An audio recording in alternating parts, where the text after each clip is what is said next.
welcome back to another episode of Kill the Computer. As always, we got Caleb, who should never doubt himself ever in his life. How are you doing today? It's been a day of self-doubt. It really has. Why is that? Just going in the content mines like you have for this episode? Well, going into the content mines too, then, I just signed a lease on a new place, and it's like every day since I've signed the lease, I go pick up the keys tomorrow. Like I'm all packed and stuff. But every day it's like I look at my phone or get a pop-up of something. And it's like the economy is about to collapse again. And I'm like, oh man, like, fuck. I just feel like I'm in danger at all times. But never doubt. Your landlord is going to text you tomorrow and be like, is a new bet on Kalshi. Is Caleb going to pick up the keys on time? If he's 1 hour late, we're going to sell the lease. Will Caleb kill himself inside the house or in the yard? No, Kalshi, there's some big moves happening on Kalshi, and I will be betting on your life progress going forward. So I'm looking forward to that. I have a lot of money in the rest of your life, Caleb. So don't disappoint me. Thank you. I will do my best to make sure that anybody who is the betting underdog wins. So vote yard. Duly noted. And with us today we have Parker Molloy, author of the Present Age newsletter. How are you doing? I'm alive. I am well. Hell yeah. Yeah. That's about what I got. Honestly, that's more than what Kalshi might want for a lot of us. Sorry, Kalshi is on the mind a lot recently. I don't know if you guys saw that CNN clip. Is including him in their fucking newsroom now. Yeah. Yes. How does that happen? It's so dire, dude. Like the amount of money that these people want to extract from us is just like driving me crazy. It seems like it was just like 5 months ago. Like we were joking on this show, like, oh, that Kalshi, that's just like dumb shit for like Bitcoin racists to waste their money on. Now it's in fucking CNN's newsroom, dude. Well, yeah. Did you see the quote that happened at some New York Times thing today? I was just pulling that up right now. Yeah. It says the long-term vision is to financialize everything and create a tradable asset out of any difference in opinion. They literally want to extract just like every piece of our existence for bets and gambling. It's so bad, dude. It's so bad. Oh my God. No, they are going to be like, oh my God, is this Twitter user going to be homeless by the end of the year? Like, it's going to like get that ratio. bad. Is that how that works? Like you can bet like on. Like you bet racism coins on whatever, like who gets ratioed harder in discourse. Is that like what he's getting at? I think like literally like I would assume so. Like if it got to that point, I don't think this person would be disappointed that you could profit off of like just like destroying people online, like socially. Like I'm not surprised if that would be the case.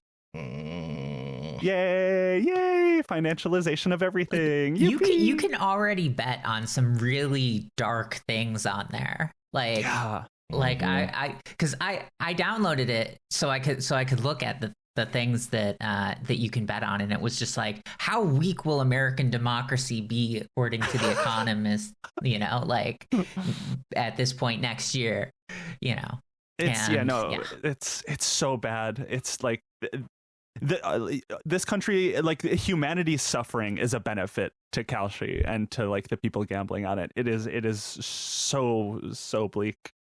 We'll probably dig into Kalshi a little bit more another episode, I have to imagine, the way that all of this is going. But that's not what we're talking about today. We're here to talk about something a lot more annoying and a lot more brain numbing.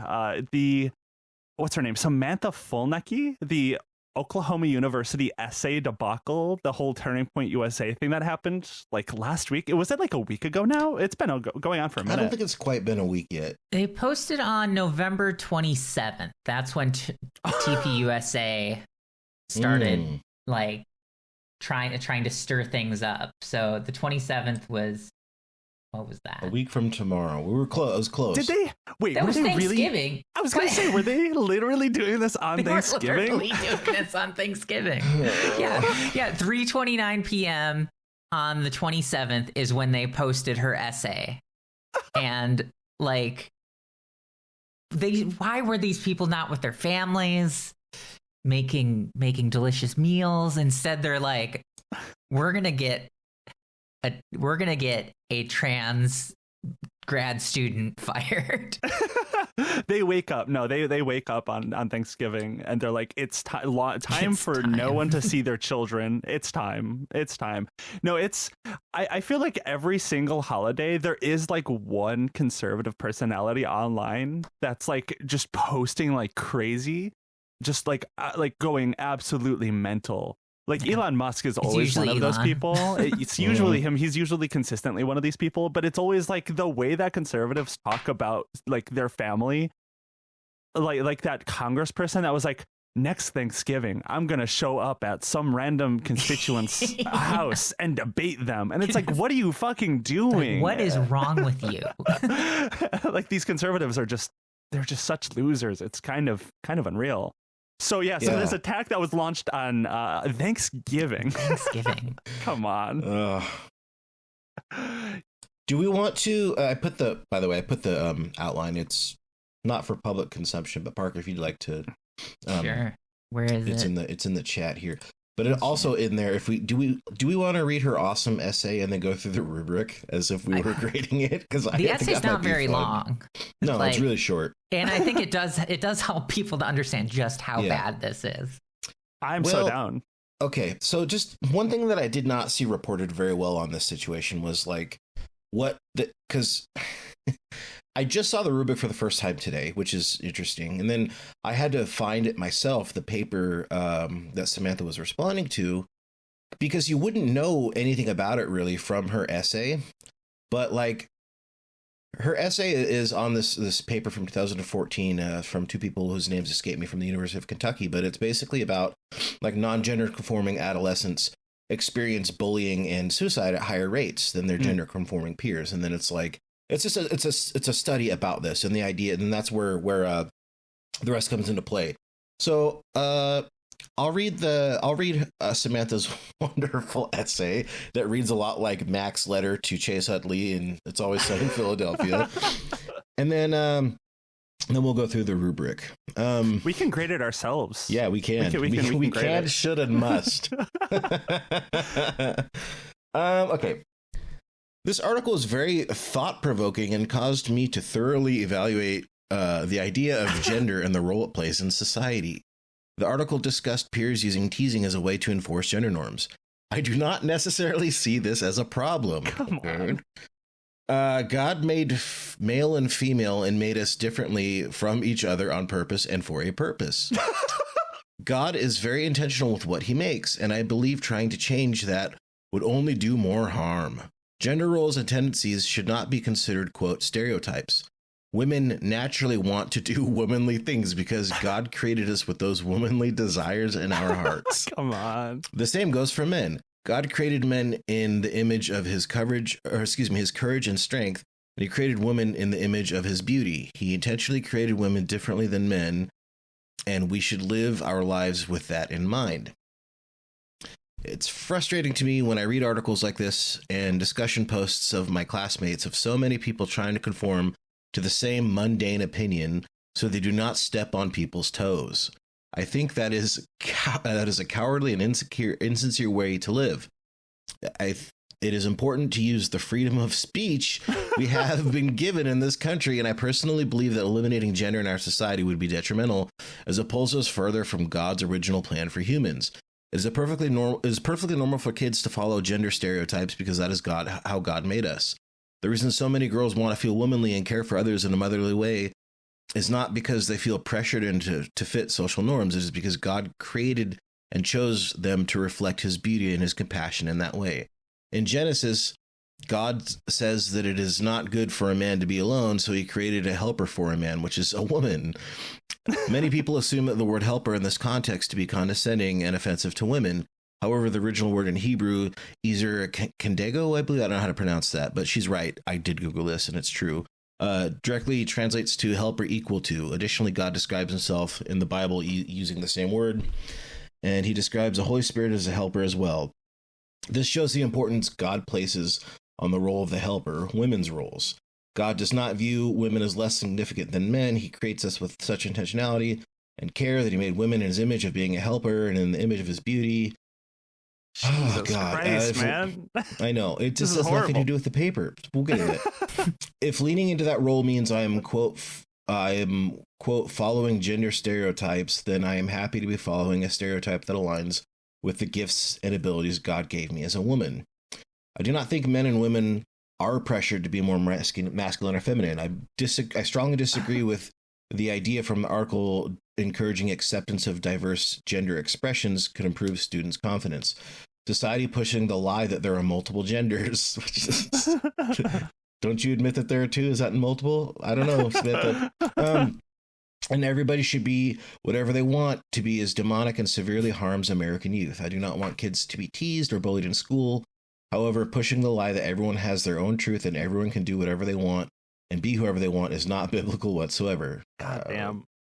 The Bible says that our lives are not our own, but our lives belong to the Lord for his glory. I live my life based on this truth and firmly believe there would be less gender issues and insecurity in children if they were raised knowing they do not belong to themselves, but they belong to the Lord. Overall, it's so bad. Last couple sentences here. Rounding home.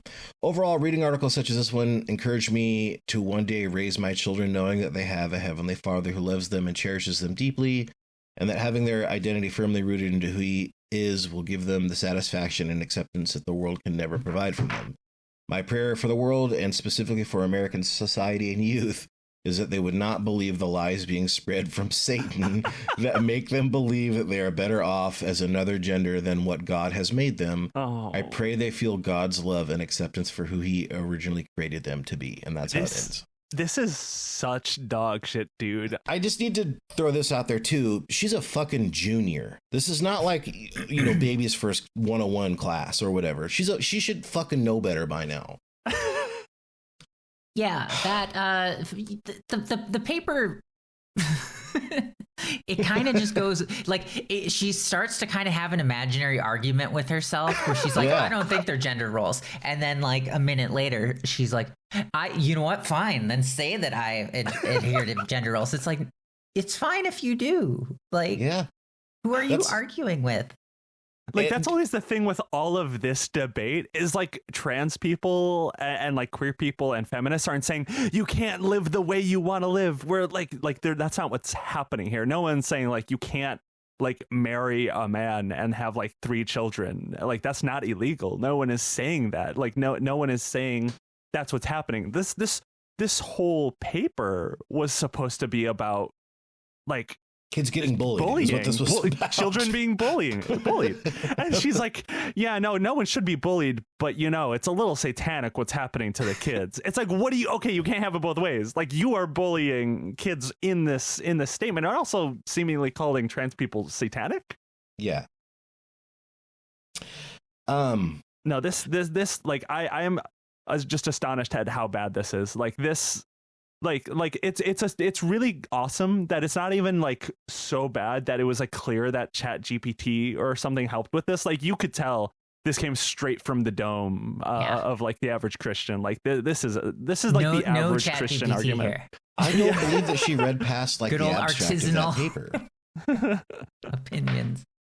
God, the trans professor's response to this, to the essay, was unbelievably calm too. That did you read that as well? I don't have it up, but I did read it. Okay. It was basically like, this isn't because your personal opinion, you just didn't do the assignment. So I have it right here. I'll read. So this is the professor's response to this essay, which, I would grade this a 0 out of 25. This is some real horse shit. This is some real donkey. So the professor, though, that was grading this paper, that this whole discourse started, basically, this whole paper started this like national discourse about this professor. All she said is, please note that I am not deducting points because you have certain beliefs, but instead I am deducting points for you posting a reaction paper that does not answer the questions for this assignment, contradicts itself, heavily uses personal ideology over empirical evidence in a scientific class and is at times offensive. Like, keep in mind, this is a psychology class. This isn't like a religion class. This isn't like a English literature class. This isn't like a debate class. She was supposed to respond to a peer-reviewed paper. Yeah, in a science class. This is a science class. Yeah. What are you doing here? Yeah. Like there's nothing wrong with like her I mean, is her opinion awful? Sure. But like no one will heavily criticize that opinion in society right now. It's like what she's saying is just kind of the mainstream. It's how a big chunk of society sees things, you know? So it's one of these things where she's not like saying anything. She's not saying anything new to anyone. She's just like, oh, when I grow up, I want to have a baby in the Bible. And, you know, and it's like, that's great. You can totally do that. That's fine, but that's not what we're talking about. Like, that's kind of the "sir, this is a Wendy's" thing. You know what I mean? It absolutely is. Yeah.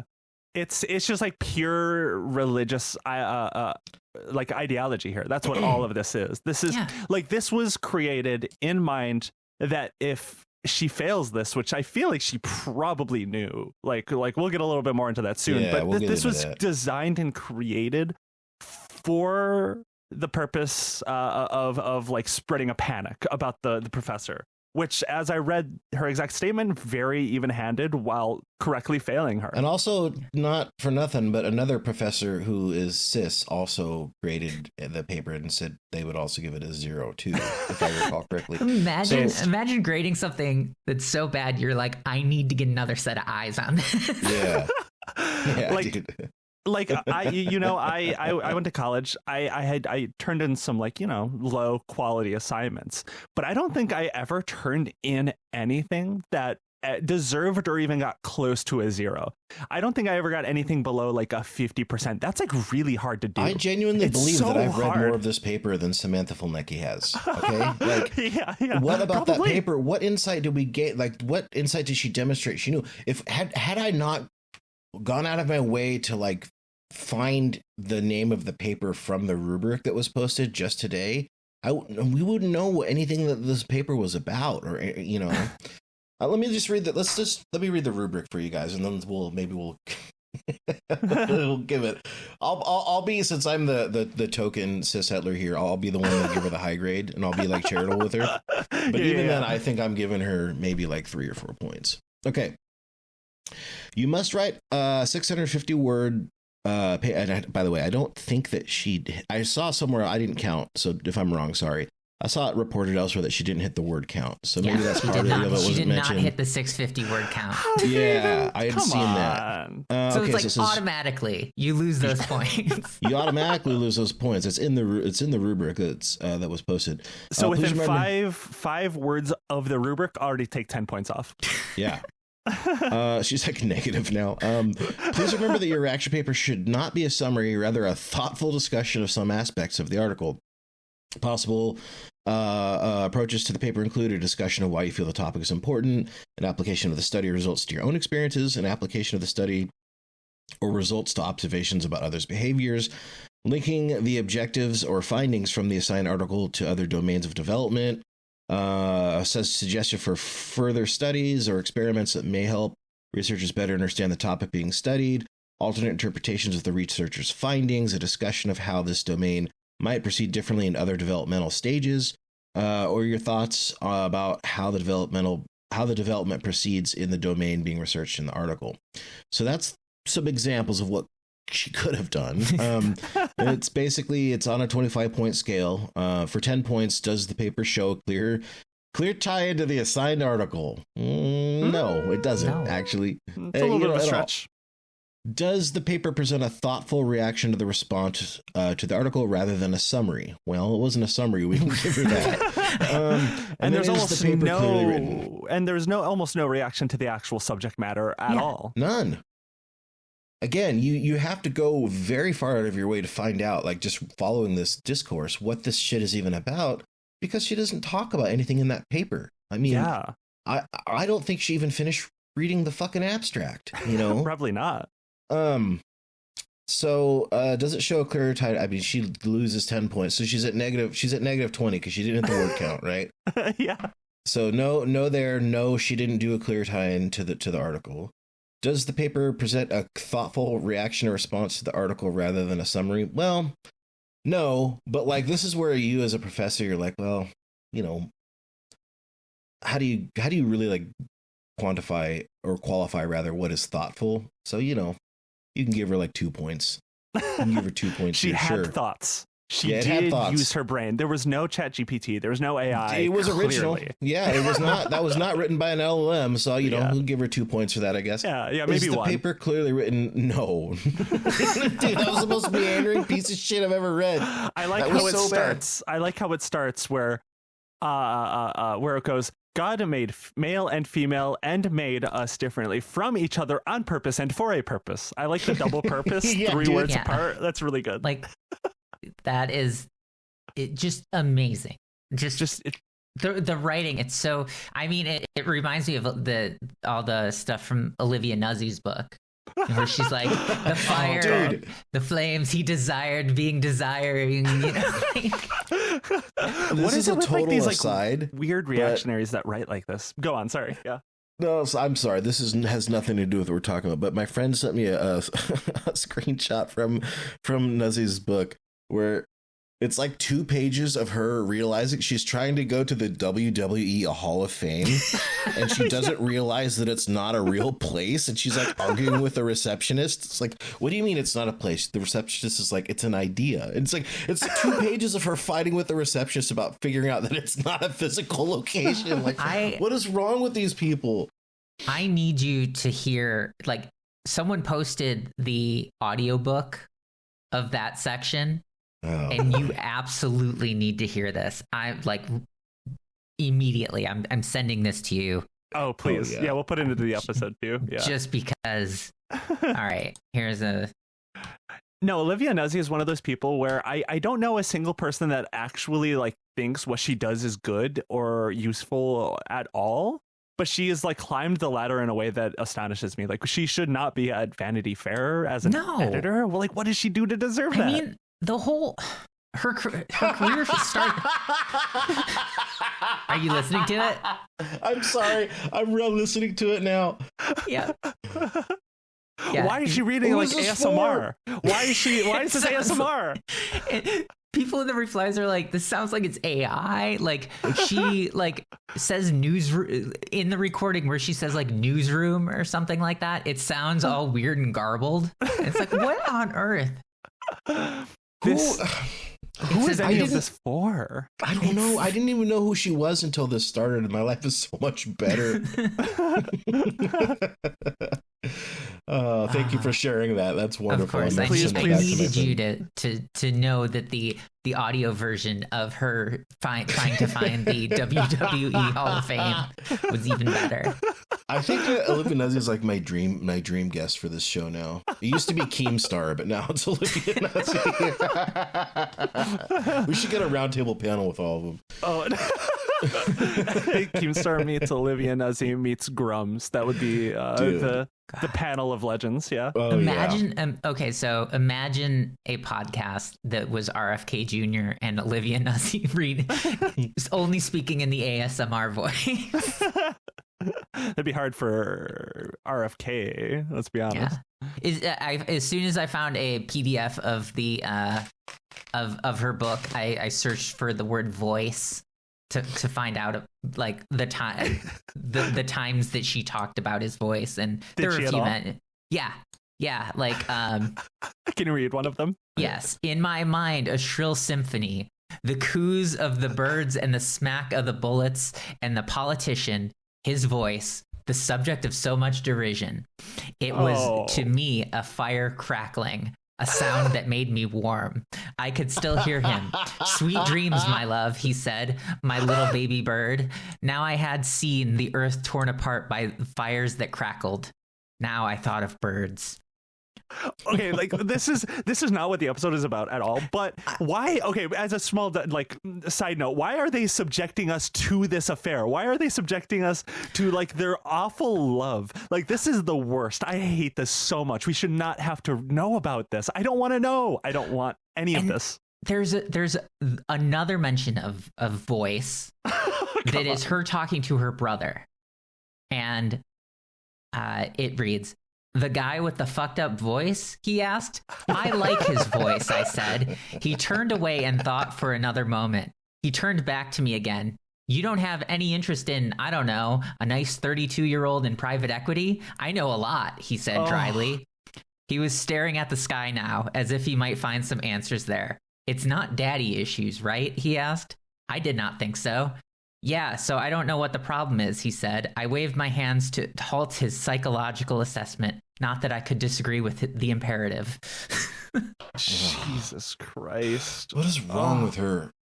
Just amazing. I cannot wait for us to never have to hear the names Olivia Nuzzi and RFK Jr. ever again. I'm just amazed at how many opportunities she got, because because she went from the Daily Beast to New York Magazine, and then Bloomberg was trying to make a TV show about her. And then that fell apart, and she lashed out saying that it was because liberals were angry about her Biden piece or whatever. And then the RFK stuff happens. And it's just like, how many times can someone just fail? It's does her dad have a Wikipedia page? I don't know. Why does she exist? I don't know. Are you familiar with her the song she put out when she was 16? Jailbait. Oh, yeah. That's like that one. I feel bad for her because it's like clearly something's wrong. Something's going on there. Yeah. It's people in her life are, I don't know. There's just an interest, I feel like right now, especially in like Barry Weiss, the same sort of type of person that no one really likes that much. Like there's not really that much underneath them or interesting about them at all. But there is like a type of billionaire owner in like the media class right now. That's just like that is like the only type of person that they find interesting. And like it's for no one else other than like the like Larry Ellisons of the world, It's like that's all they're for. I would not be at all surprised if she loses her job at Vanity Fair and ends up at CBS. Oh my! Oh God! That's 100% going to happen. It happening. It's 100% going to happen. Oh, you called it. You're correct. Should we maybe talk about the actual topic of the episode? I'm sorry, I got everyone derailed. Okay. No, that was wonderful. We're always down for a little bit of a Nuzzy watch. Do we want to keep? We think we're probably done grading it. I mean, it was bad, right? It was bad. I would give it a negative 10. Points. Maybe 10. And here's the thing. There, like, a lot of people have kind of broken this whole thing down into like, in the discussion, I see a lot of cis people being like, well, maybe the professor was too harsh, and maybe this, maybe a 5 out of 25 would have been better. It's like that's still a failing grade, but like this operates under the assumption that any of that matters. Yeah, that like she could have still complained about this had she gotten 5 out of 25 or 10 out of 25. Sure. Like, it's not this was a trap, 100% set up. Absolutely. I think to that she destroy wrote this intentionally badly to do that. Yeah, to destroy this trans like teacher's assistant, because now for the rest of her life is gonna have like weirdos on the internet, like you know how like people talk about Leah Thomas or that Rachel Levine, who is in the Biden administration, like people shouldn't know who either of those people are. Right. Like, I don't know who currently holds the position that Rachel Levine held during the Biden administration. I don't know who currently holds the national title for whatever race Leah Thomas swam. It's like, these people are just Leah like... Thomas is the swimmer? I thought, who's Riley Gaines then? She's the one who swam against Leah Thomas. Yeah, Leah Thomas is the okay, trans woman Yeah. that they made the stink about in that race. Yeah. So basically, it's like conservatives can kind of take any random trans person. They could decide tomorrow that they're gonna destroy June, and do it. Mhm. And plaster you all over Fox and have someone complain about you for whatever reason, and it doesn't matter. It's really scary. And there was a really good Instagram I saw recently that was like a trans woman who was like, I would love to get a job. Unfortunately, now it seems like people just don't want to hire me, because what if a coworker has a problem with trans people? What if 1 out of every 10,000 customers has a problem with trans people? We're kind of getting to this point where a single bigot has veto power over our existence. Mm-hmm. And that's sort of the ultimate point, like you mentioned, the while very funny, while the essay is clearly horrible, really bad, really funny to laugh at because it's just garbage, that's really not the point of any of it. I do see some people, I think the broader media, while it's good that they're sort of tackling the right on this, they are getting in the trap of, oh, but the essay is just so bad, because it's not about that. It's about attacking trans people. It's about trying to target us out of jobs, like you said. And because when people like Michael Knowles say they want to eradicate transgenderism, they don't necessarily mean, they do mean eradicate entirely, but the first step of them doing that is from public life. They want to eradicate us from public life. They don't want to have to see us, and this is a major step in that. And so Samantha Fulnecky was the student in this case, and the part where I think a lot of people are okay, there's something else going on here. This isn't just a random student that became this right-wing superstar overnight. Enter her mom, Christy Fulnecky. My best friend. Yeah, you have studied here. You're sort of a scholar of Christy Fulnecky at this point. I first saw her involvement in this because I saw a lot of this discourse online, and I saw someone I don't remember who, but someone quote tweeted this person, Christy Fulnecky, and was she was look at her mom in replies of just random Twitter accounts dunking on them, being she did the assignment. My daughter Samantha did the assignment, and actually you're wrong. Her mom was in Twitter replies, arguing with people, and it's okay, there's something deeply wrong with this family and this mother. And then people were very quick to point out her heavy involvement in this, and in her district that she lives in, with just politics. And Caleb, you over the last couple of days have become very close with Christy. I took the Fulnecky pill. Yeah. Do we want the whole story, or do we just want the broad strokes, or what? Let's talk the whole story. Why not? The whole story, the whole Fulnecky story. Yeah. So she's always been kind of a local politics crank, right? She as I understand it from the Springfield, Missouri subreddit, she got her start in to run by doing one of those insane local politics Facebook groups. Just awesome. I love that every sort of big but small city, medium-sized city, has one of those. Mm-hmm. where everyone that's in their 50s just sits in there and argues all day. I'm in one of them for my hometown, and it's not very active these days as it was a couple of years ago and a decade ago. Yeah. But those are where the real cranks are. That's where the real local heads are. Yeah, it's there's 4 kinds of posts. It's this hamburger gave me salmonella, and look out, I saw a black person walking by this park. Yeah.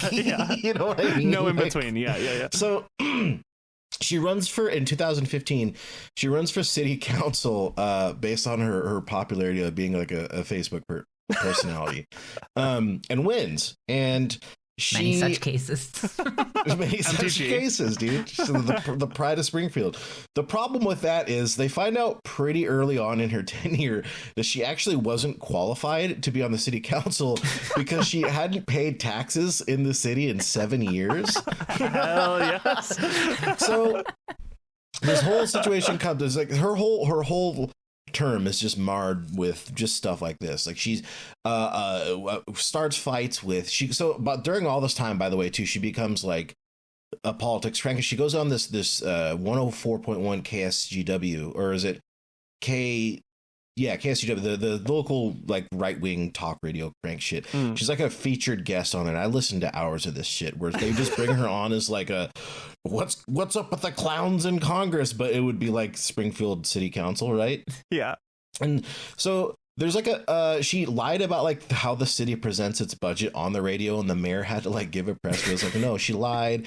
So they tried to recall her, and during all these times, basically what happens is they could have like done an internal like review where a lawyer could have looked at it, but she sought outside counsel, which is like her right to do, I suppose.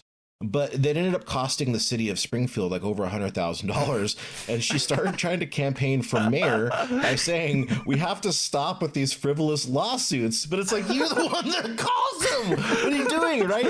So she runs for mayor, like essentially like, I'll stop myself if I'm mayor. You know what I mean? And she's following the Donald Trump playbook. That's like what he did with running for president this last time, to like stop all these investigations into him. He had to become president to stop it. We're wasting too much money on investigating me. If I'm mayor, that'll stop. Like, it's genuinely the most awesome thing ever. Like, it's just like, and she has this like really fun thing that she does where she has her own podium. She brings like, you remember Jacob Wool and what's his name, his lawyer Jack Jack Berman. Yeah. She does like Jacob Wool style press releases or events, but it's just in Springfield. You know what I mean? Like a small town. So she'll bring her own podium and be like, breaking news, Christy Fulnecky to run for mayor, and it's just like she'll like fight with the media, and so she like threatens, like while she's doing this, she's like threatens to the chief of police to fire him on Facebook. She gets in like a Facebook fight and says she's gonna like fire the chief of police during all this just like constant just dumb shit that's like small town crank politics, which is very funny. But like she ends up she runs for mayor and she gets decimated. She's hated by Republicans, Democrats. The mayor that she rallied against or whatever was a libertarian. I mean, like, oh my consensus God. Across the board that she is just insufferable. There was like one count, and I can't verify if this is true. I was just told this by a friend Maddie, who turned me on to Christy Fulnecky to begin with. It's like in one county or something where she was running, or one area, she got like a single vote. Or whatever, like one region. It was like she got beat so badly, it was like humiliating. It was so humiliating, in fact, that she actually resigned her seat, ostensibly because her husband had taken a job. And we'll get back to her husband because that's an interesting dynamic later. And then she moved outside of the city limits, which would have made her like ineligible to retain her seat, even though she already wasn't eligible to hold it in the first place. So she just kind of disappeared from that. But then sort of a legendary political legacy right there, frankly. Like, that's incredible to be so notably bad that getting one vote is like the biggest note about an election. That's incredible. Again, my outline here is really, really thin. Sorry, guys. But like there's a like a blog, like a WordPress blog or something from somebody from Springfield who like covered her tenure in city council that was very interesting in there. That's like 10 things to know about her. It's just very funny. And then just if you search her name in the Springfield subreddit, like as all these people, just a reviled figure. But she doesn't stop there. She continues her appearances on her she continues her radio appearances, and she tries to eventually leverage that into a podcast, which is, her podcast is so awesome, dude. We'll talk about that in a bit. How many episodes did you listen to? I listened to about 3 or 4 of her radio appearances, and then I listened to probably I'd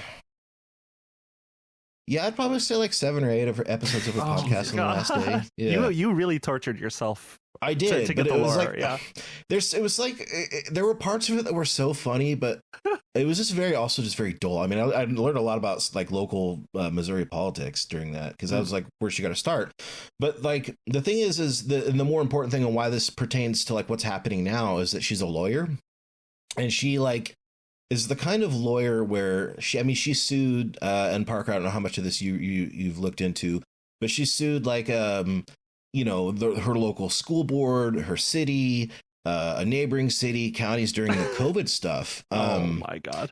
for like anti-mask mandates to reopen and stuff like that. So what she does is she finds, like, in one of the articles I found, this made me laugh so hard for some reason. So she'll find like this pissed off group of like Facebook people or whatever, and then like represent them. And one of them was like the Branson etched mug company that sells like trinkets for tourists in the Ozarks. So she finds like somebody that just is like that, right? Or a couple people like that. And like, aren't you pissed off about masks? And they're like, yeah. And then so they started like a GoFundMe and raise a whole bunch of money. And then she sues the city and all these like ridiculous lawsuits that, don't go anywhere. I mean, she has like I mean, obviously we don't know the results of all of her lawsuits because that's whatever. But like, of the ones that she's touted, she has like, I don't know if I saw a single one that she won. Like she like takes credit for like the schools opening back up that were following like the state guidelines or something like that. But like, she didn't do that. You know what I mean? So she didn't have any success with any of these. She just, I can't say for sure. I don't know how she's getting her funding, but it seems, got to be careful here because she's a lawyer. Somehow she listened to this, like, whatever. I'm not trying to say whatever. Yeah. It looks pretty obvious to me that she's riling up hoople heads and getting them to start GoFundMes so that she can charge them, like legal fees. And she does this quite a bit. And actually, she continues her podcasting and radio shows to the point where she even met friend of the show, General Flynn. There's a picture of her on her Facebook with Michael Flynn, and she has like she gets into the QAnon shit, and she has like a QAnon mask. He would be the type of guy to like meet her and be like, "This lady's sick as hell. Awesome. We gotta boost her. She's fucking awesome." Yeah. Yeah. She got her mask that she posted on her Facebook. She has 2 Facebook accounts, by the way, which is very funny. And I looked at all of them, and it's mostly just like thirst traps, which is really funny. Hell yeah. Yeah, she's gonna, like she should start an OnlyFans rather than do this. Goddamn.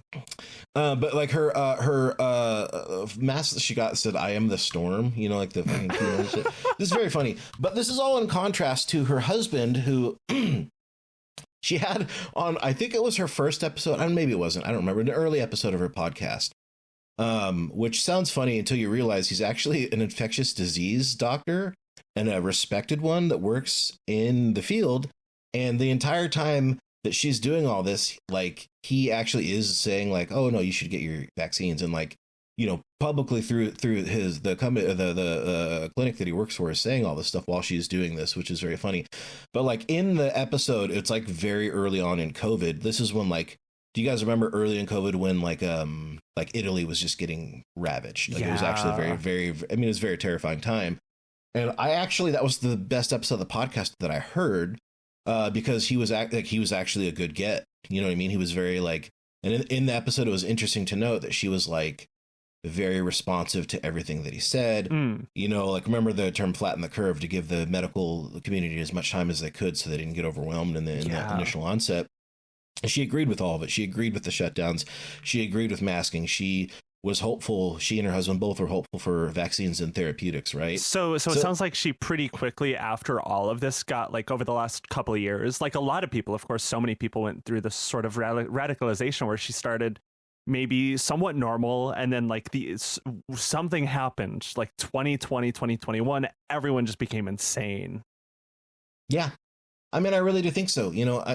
If you listen to her in that podcast, she's very like, it's a very reasonable podcast, not something that you would expect somebody who like has a fucking picture with General Flynn on their Facebook, right?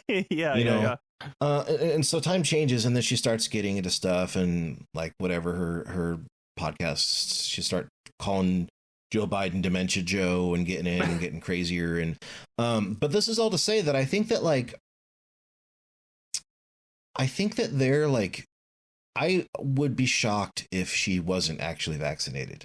You know what I mean? Mm-hmm. Like, when she does all this vaccine shit, her husband's like a physician who is doing, like, in his own career, like PR for his clinic, saying, "Hey, you should get vaccinated." I just think that she's, and I have no proof of this, but it just seems to me that that's a decently moneyed and educated family. She's a lawyer. He's a physician, and she's just grifting. It's just pure grift. It seems nakedly transparent to me that is what happened. Mm-hmm. And part of me wonders if that's kind of what's going on here, because she's kind of climbing the ladder and doing all this stuff, and then her daughter's at college, and all of a sudden, oh, look at that, there's a trans professor. It's like that. I saw somebody post the meme of Vito from The Sopranos, like, a lot of money in this shit, right? yeah. I don't think her daughter is that stupid. I just don't think that essay is like indicative of what she's capable of doing, especially as a junior. I will say her daughter is, I mean, okay, on Christie's YouTube, she did this really silly thing where she would like, you know, like a family YouTuber kind of like awful stuff. And she interviewed one of the videos. I'll play the clip here too. I'll add it in post. But she's like interviewing all of her kids. Each of them have a little, like, their name and a little byline, and it gets to Samantha, and it was like, hates social distancing. And then it's like she's interviewing Samantha for like 30 seconds or something. She's like, I just want to go see my friends. And she's like, well, what if you get somebody sick? And then you could see Samantha look at the camera, shrug, and go, well, then it's in God's hands at that point. God. Now, how much you want to, like, you know, she's a kid, like, she's like a teenager at this point. So how much you want to drag a teenager for saying something shitty and selfish is up to you. You know what I mean? Yeah, of course. But I think all of this is to say is like, I think there is obviously a grift going on, because they went to Turning Points USA, Oklahoma. Right. Which this is the interesting thing I found out when I was looking into this at first, was that the Twitter account TPUSA_OU, which is where they've been posting all this, where they posted her essay and stuff like that, posted for the first time on November 24th. So last Monday was the first time they had ever posted. They only have 71 posts. But here was the first thing they posted. At the University of Oklahoma, the Office of Advocacy and Education placed tampons and pads in men's restrooms across campus in an effort to appeal towards transgender individuals. Students are asking why the school isn't advocating for mental health resources for these individuals instead of affirming their mental illness. The school is telling students to stop talking and listen and to believe them. If a man identifies as a female, he can walk into the women's restroom, no questions asked. Here at Turning Point, blah, blah, blah, blah, blah. So that was their first post.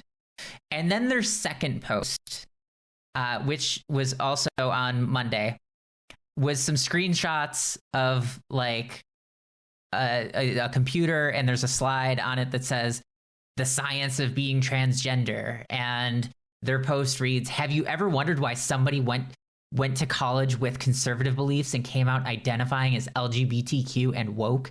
Here's why. A student in elements of psychology expressed their concerns over the university making her learn these topics in order to pass the class. For our upcoming exam, I don't want to have to receive a bad grade if I answer honestly in my opinion, said the student. This is unacceptable. These beliefs go directly against science. No student should be forced to learn or rewire their brain to believe that someone can change their gender. OU president, please fix this. So they posted that on Monday. They have been planning this. It was so obvious already. Yeah. It's crazy how because like I feel like they of course try to plan all of this to be like, oh, this is just like a grassroots little like movement. Yeah. This is a grassroots anti-trans movement. But no, like they plant the seeds. They are very intentionally trying to create a narrative. And the student they're talking about is so clearly Fulnecky. So clearly it is so clearly Samantha Fulnecky. Jesus fucking Christ. They had been workshopping this for like 4 days before this popped off. Yep. Yeah. So God. It's just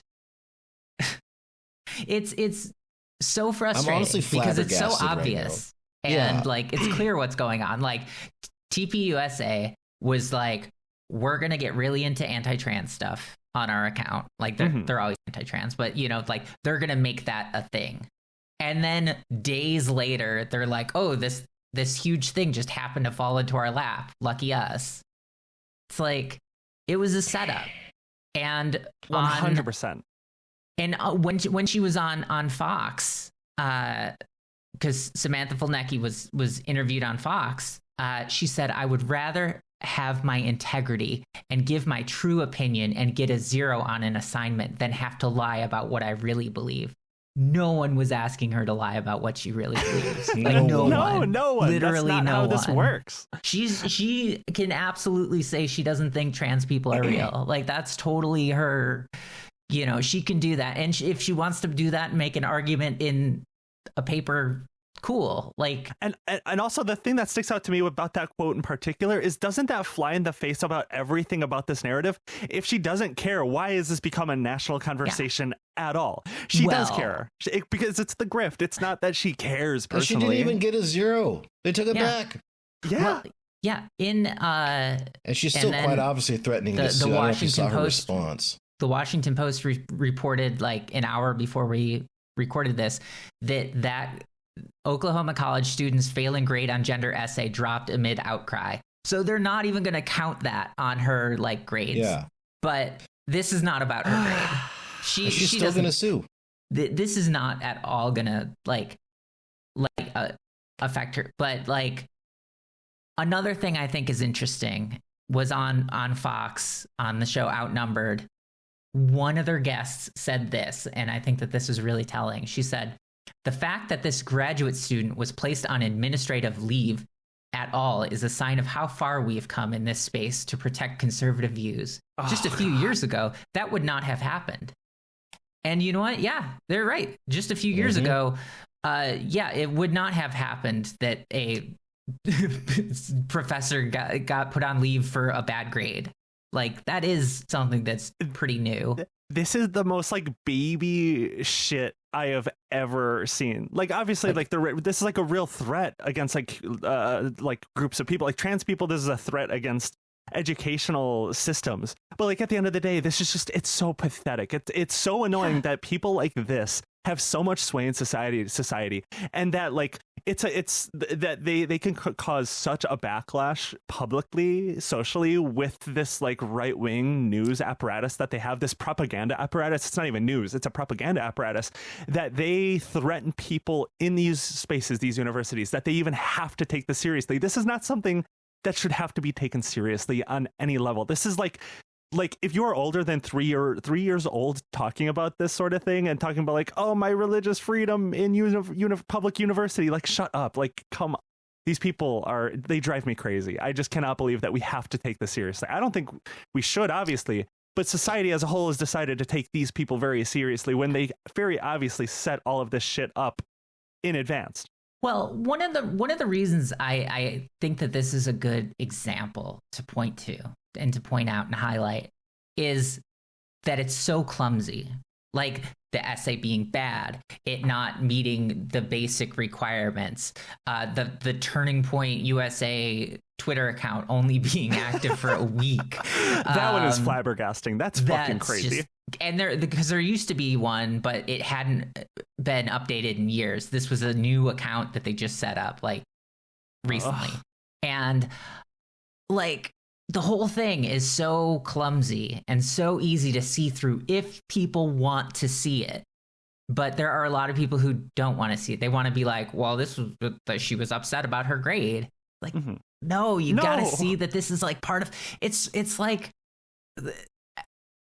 I'll hear stories about, like, I remember hearing recently about, like, in the UK where things are even more psychotic than they are here, you know, about trans people. There was like a story about like a trans employee who asked a woman if she needed help with anything, and like they freaked out because they're like, this employee was trying to get into the lingerie section or something like that. And it's just like, what?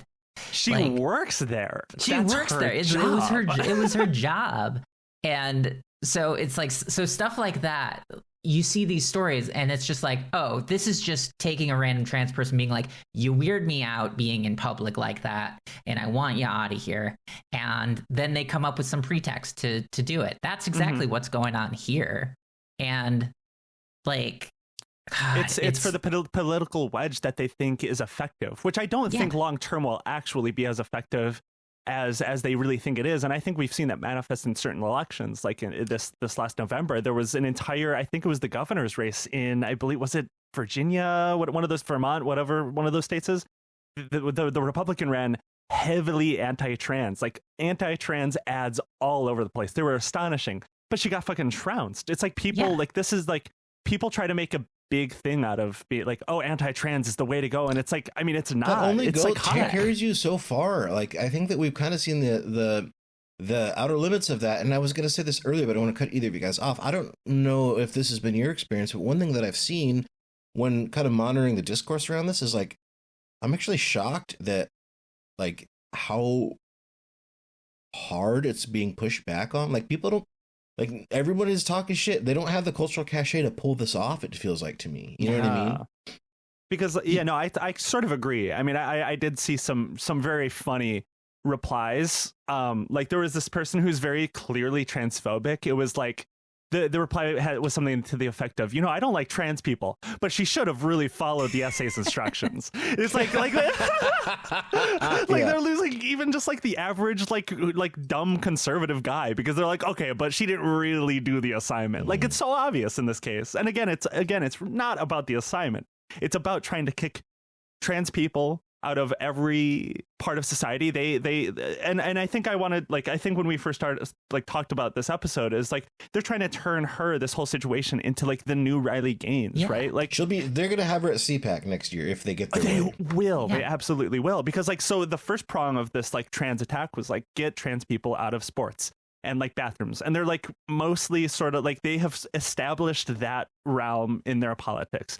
And now the next prong of their attack is like get trans people out of academia, because the right has always wanted to take on academia. I mean, one of Donald Trump's first actions in this administration was to take on like Harvard and different universities. So like they think, trans issues were really effective in women's sports issues and sports in general to take on trans people and trans rights. So they're thinking we can expand that to academia. We can take on trans people and maybe get a couple of them fired, but also start to strip away different protections in universities and give conservative groups a lot more power. And that's absolutely what they're going to do. And they found their Riley Gaines. I don't know if it's going to be effective in this case, but this is like the Riley Gaines of academia. You see the playbook, right? It's the repeated playbook for a different scenario. Well, so I wrote a piece for Luke O'Neill's Welcome to Hell World the other day about this. Mm-hmm. And there's like one section that like I just want to like read because it really applies to like all this, because I think like I just want people to see the playbook, to understand the playbook. I wrote somewhere right now a trans person is teaching a class or coaching a team or working in a library or providing healthcare. They're doing their job. They're probably good at it. At some point, someone's going to have a problem with them. Maybe a parent, maybe a student, maybe a coworker. The problem won't really be about job performance. The problem will be that they're trans. The person or someone connected to them will take their grievance to social media. If they're lucky, Libs of TikTok will pick it up, or Turning Point, or one of the other accounts that have built massive followings by turning trans people into content. The post will frame the trans person as a predator or a groomer or a bully or a tyrant. It won't matter what actually happened. The framing is the point. Then the calls will start to the school board, to the administration, to the HR department.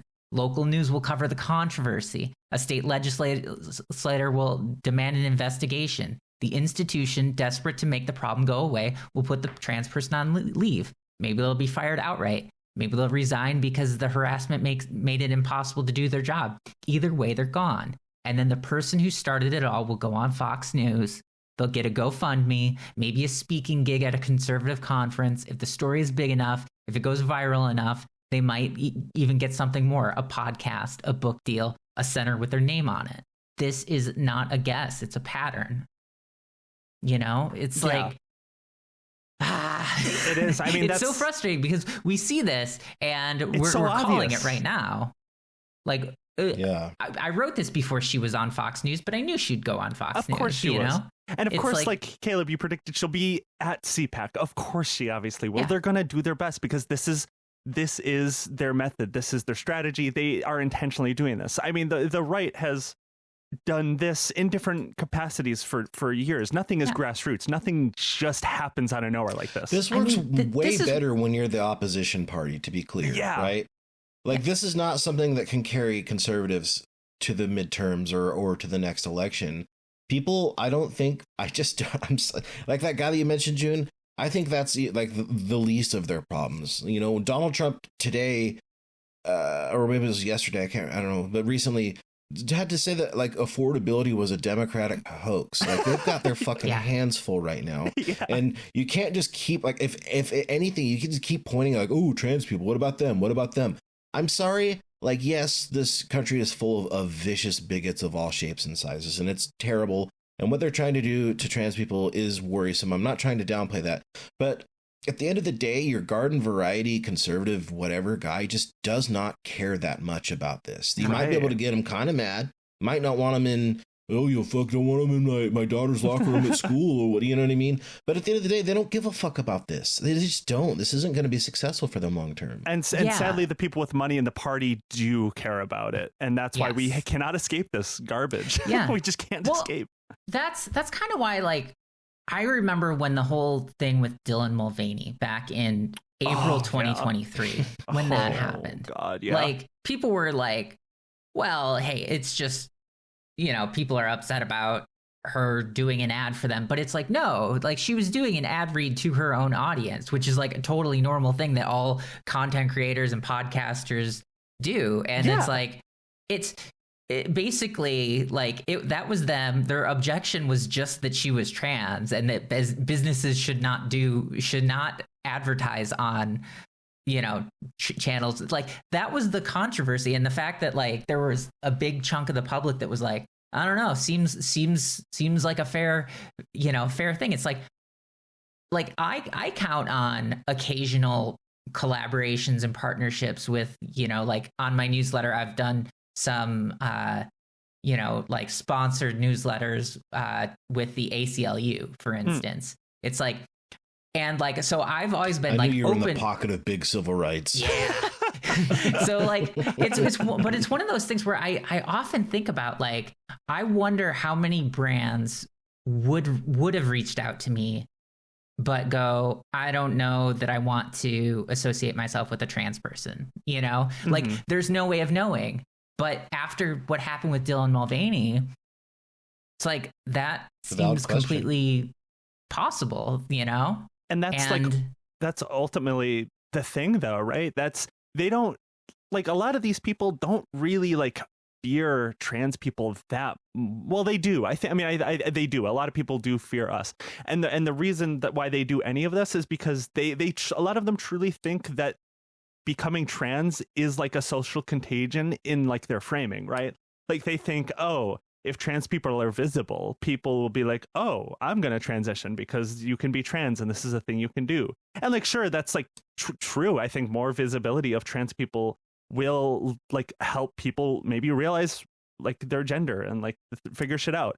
But their answer to this is to just drive us out of front-facing society. They want us to like cower in fear. That's what they want us to do. And like I refuse to do that. Yeah. Because that's what they want. They want us to like be fearful and hide. Yeah. Well, and to a certain extent, like I think that like they've been successful in keeping, you know, like they'll point to things and be like, hey, look, fewer people are identifying as trans or whatever, and it'll be like, yeah, no shit. It's like you made the world a nightmare place, you know? It's like, yeah, it's like 2 years of awful trans discourse. Maybe people might be lying about their identity like, in surveys now. Yeah, like you know, it's like I'm not going to be totally honest with like a random survey person, you know, like what's this going to, you know, where's this going to go? But, you know, it's like, yeah, it's like I've noticed that, like there haven't been like any like celebrities who've come out as trans in like a long time. Yeah. You know, like remember like that, it seemed like that was the thing that was happening for a little while there. It was like, oh, Elliot Page and, you know, Caitlyn Jenner and, you know, stuff like that. But like now it's just like you had a few years back, you had Demi Lovato like go, hey, I want to use they them pronouns, and then like a year later was like, yeah, no one uses those pronouns for me, so you can just call me she. And like, and it was kind of one of those things where it's like, oh, that's, you know, it's bad. That she was just like, well, society rejected my attempt to be non-binary, so I'm gonna crawl back into the little box that I was placed in. Yeah. they're gonna do their best to have to like keep forcing people back into the closet or have to hide. Thankfully, like I said, I don't think this one will work, just because it's just this whole one in particular is so ridiculous that I think even like the most sympathetic reactionary, or like sympathetic to like maybe believing narratives like this, will be like that one transphobic person that I saw that was like, well, she should have done a better job on her assignment. Like, cause like most people are like, okay, like maybe trans people are a little weird, but they probably can grade normally, right? Like let's be real here. And I think this is gonna like I think they're going to make it feel like a success. We're gonna keep seeing this girl around everywhere for a while, and we're gonna keep seeing her mom in the replies trying to dunk on people and being like, actually, like doing that sort of shit in replies on Twitter. It was an opinion paper. yeah, you saw that one. It's like they're gonna keep trying, but I don't know if this one will quite work as it did with Riley Gaines in particular, to make like an idol in that sense for the right. Well, we already have the weapons to fight back against, like what you said, Parker, of like, hey, this account was created like a few days before and it like talked about her. It's like, come on. Talked about exactly what it was going to do. That's so the most ridiculous. Obvious thing. Like, you knew this was going to happen. I'm sorry, but even if you're arguing with some dickhead on the internet or whatever, they might push back on it. But if you show them that, and you're like, dude, come on, this is fake. Are you stupid? Are you really going to fall for this, you dumb baby? They're probably going to be like, well, that's probably true that they did set that up. You know what I mean? Like, people like, it's just too transparent, like nakedly transparent, like what happened here. It's way obvious. Yeah. I think there are going to be a lot of college students who who decide that this is going to be like their career path. Like, I think that's going to continue to be a thing where, you know, and that's been a thing in like conservative like circles for a while, of like filming yourself getting kicked out of a class after you cause a disruption for something, you know. And I think more and more, like, the fact that people doing that keep getting rewarded by the right-wing media ecosystem and by social media, which is, you know, Twitter is just so the algorithm is so messed up that it favors all sorts of, incentivizes all sorts of horrible things. And, you know, it's just one of those things that, like, I don't know. Yeah. You know how people every so often make a big deal like, oh, children these days, when you ask them what they want to be when they grow up, they always say a YouTuber.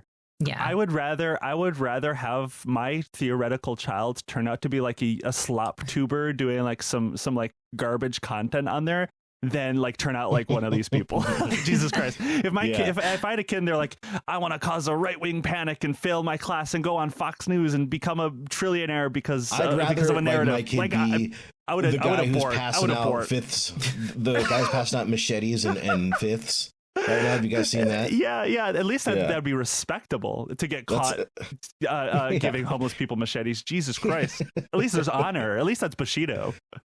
Well, I think, you know, I saw something that's very interesting that guy is going to try and do that in New York soon. And a bunch of people were like, if you do that, there's going to be like a crowd of people waiting to kick the shit out of you. And I hope that he does it, and I hope that happens, because I think you have to be a real piece of shit to do that. I do. What I do respect about that guy is that he's very honest about, like, yeah, I don't care. I'm just doing this for the clicks. Like, I'm just trying to get money. And it's like, okay, well, that's bad. That's a really bad thing that's happening. But I guess I could respect the honesty. But I do want him to get beat up. It's genuinely more respectable than what the Fulneckys are doing, because they won't admit that. They won't fucking admit that's what this is about. They're trying to create her like media dynasty right now. That's what they're doing, but they won't admit it. They're like, actually it's because of religious freedom and university, and actually it's about personal belief and free speech. It's like, it's not about that. That's not what's happening. They tried and failed to make themselves stars, like through all these other it's just so fucking transparent. Also, I don't know how to say this without sounding problematic. Like, this could come across as racist against whites, but no, you can't do that. She looks like Charlie Kirk. She's got the same dude. Have you seen what she actually looks like? He's like, she looks just like him. Like, you could do a Kirkification, you really wouldn't see much of a difference, I don't think. Her head is a little smaller, but other than that, man, oh my God. I saw a really funny quote tweet that was of some random person that like just posted a picture of some like white guy, and I was like, oh my god, do you see him? And it wasn't a Kirkified photo, and somebody quote tweeted it saying, white people figuring out they all look the same finally. Caleb, were you the one who posted the thing about realizing that the first newsworthy turning point story after Kirk's death was a woman with the last name Fulnecky? Yeah, that was me. Caleb, when you texted me that, I genuinely was crying about that. I don't like, this is one of those things. I almost didn't post that. I was like, enough people hate me, but you know what? Fuck it. You posted it and I immediately screenshot it because I was like, this feels like one that might be deleted, and I want this like to be not long for this world. I want a memory of this. Well. I do. Yeah. The thing is it's really funny, and also one of those moments that makes me feel like we're living in a simulation. It is. It's like the Reddit simulation theory thing. Like, oh wow, look at that. That's proof of simulation theory. Like, so, but okay, this time I agree with that. So you know how like the Kirkification meme and stuff is like all over X. You know, it's everywhere. Like that stuff is so much more offensive than anything I ever saw on Blue Sky. Yeah. Like even in like the immediate like days after, you know, it's like the narrative was like people on Blue Sky are celebrating his death and this and that, and it's just like, no, you have like his own supporters putting his face on like. On like porn stars and stuff. Like. I was scrolling one day and it like as I scrolled past, there was just this graphic porn where someone had put Charlie Kirk's face over this woman's face. Yeah. And it was just seared into my memory forever. I was like, how did this, you know? It's one of those things where it's like conservatives don't really realize that they can't be acting like this when they're in charge of everything. They are losing the mandate. They are losing the narrative, because look at the discourse anywhere. There's Kirkification posts getting like 1 million likes on all sorts of social medias. Like the grind is currently moving against them right now. The fucking they don't realize it, but they're trying to act like they were still under Joe Biden. Like they just they don't know what's gonna happen. I think. Yeah. Did we ever figure out what Trump means by transgender for everybody? I don't know, but I'm a fan of whatever that means. Whatever he's talking about, I'm on board. That's my agenda. I'm gonna figure it out. We're gonna work it out. We're going to. Maybe he means like estrogen in the like water supply. Who knows? Whatever he wants, whatever he means, I'm in favor of it. I'm on board. Yeah. Okay, that's probably a good place to end it. Parker, where can our listeners find you? Yeah, you can find me mostly on Blue Sky, where just look me up, Parker Molloy. Yeah, that's where I spend most of my time. I also write my newsletter, which you can find at readtpa.com. That's readtpa.com, as in the present age. Yeah, so go subscribe to that so I can keep paying my bills and stuff. Absolutely. Amazing. We'll definitely link that, of course. Excellent. Thank you. Thank you so much for joining us for this episode.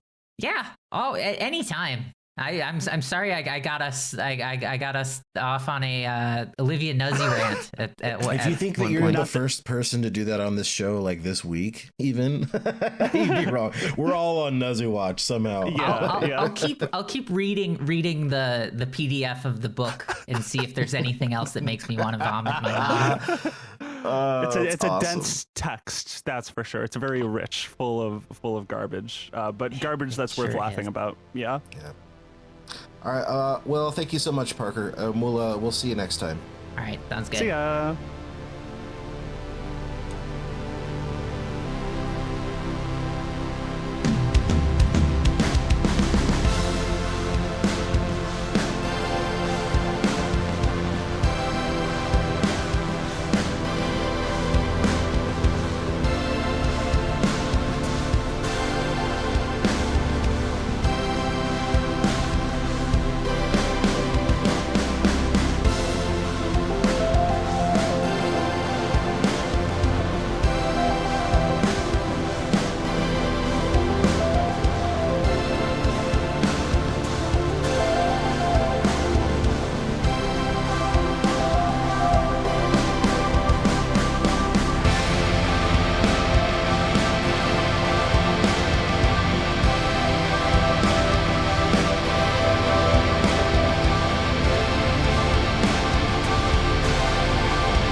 qui pourras, à tout jamais,